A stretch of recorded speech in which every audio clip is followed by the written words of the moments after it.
Hello dear friends, subscribers and guests of my channel.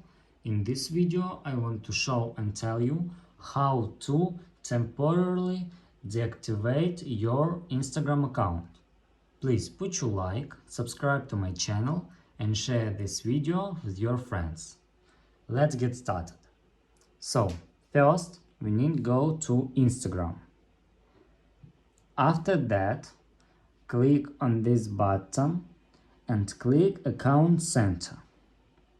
After that, scroll down a little and click Personal Details.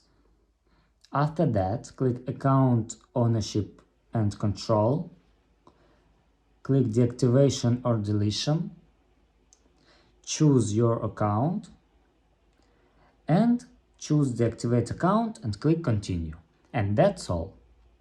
If you enjoyed this video and found it helpful, please put your like, subscribe to my channel and share this video with your friends.